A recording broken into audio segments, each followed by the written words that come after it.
आज की इस वीडियो में हम सुनेंगे बुद्धिहीन सियार।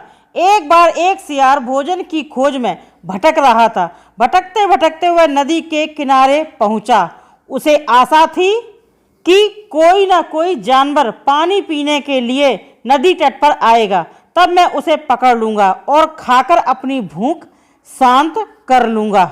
सियार झाड़ियों के पीछे छिपकर बैठ गया। उस नदी में बहुत से कछुए रहते थे।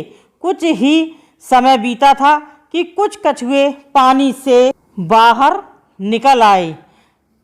निकलकर नदी के किनारे पर टहलने लगे। अपने सामने कछुओं को टहलता देखकर सियार के मुंह में पानी आ गया। वह दबे पांव उनकी तरफ बढ़ने लगा। कछुए इस बात से बेखबर थे। सियार धीरे धीरे चलकर कछुओं के पास पहुंचा ही था कि उसे जोर से छींक आ गई। छींक की आवाज़ सुनते ही कछुओं में सनसनी फैल गई और वे सभी हड़बड़ाकर नदी की ओर भागे, परंतु उनमें से एक कछुआ थोड़ा पीछे रह गया, इससे पहले कि वह नदी में जा पाता। सियार ने छलांग लगाकर पकड़ लिया। सियार ने कछुए को अपनी पैरों के नीचे दबोचा और उसका मांस खाने का प्रयास करने लगा, परंतु सियार कछुए को खाने में असमर्थ रहा। चतुर कछुआ पहले ही अपने कठोर खोल में दुबक चुका था। सियार ने बहुत प्रयास किया, परंतु वह कछुए के खोल को तोड़ने में असमर्थ रहा। वह समझ नहीं पा रहा था कि वो क्या करे, कि कछुए के खोल को कैसे खाया जाए। वह झल्लाकर बोला, एक कछुए भी कितने कठोर होते हैं, कठोरता के कारण खाए भी नहीं जाते, लेकिन आज मैं इस कछुए को खाकर ही दम लूँगा। कितनी मुश्किल से तो मेरे हाथ में एक शिकार लगा है। कछुआ चतुर व बुद्धिमान था। वह सियार की झल्लाहट देखकर मन ही मन मुस्कुरा दिया।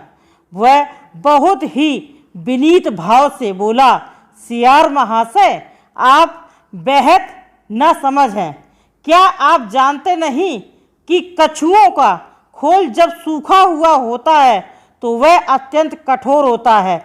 यदि आप मुझे कुछ देर के लिए पानी में रख दें तो मेरा खोल नरम हो जाएगा, तब आप इसे आसानी से खा पाएंगे।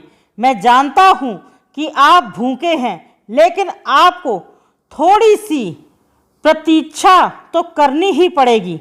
मूर्ख सियार कछुए की बातों में आ गया। उसने तुरंत कछुए को नदी में छोड़ दिया। कछुआ एक झटके में गहरे पानी में जा पहुंचा। कछुआ वहां से चिल्लाकर बोला, मैंने तो सुना था कि सियार बहुत चालाक होते हैं, परंतु कुछ तुम्हारी तरह निपट मूर्ख भी होते हैं। यह आज पता चला है। अब तुम जाकर अपने लिए भोजन ढूंढो। मैं तो चला अपने साथियों के पास। सियार ठगा सा रह गया। उसके पास अपनी मूर्खता पर पछताने के अतिरिक्त कोई चारा नहीं था। तो दोस्तों, इस कहानी से हमें क्या शिक्षा मिलती है? इस कहानी से हमें यह शिक्षा मिलती है, चतुराई से कपटी को पराजित किया जा सकता है। कहानी पसंद आई तो लाइक करें, दोस्तों में शेयर करें, चैनल को सब्सक्राइब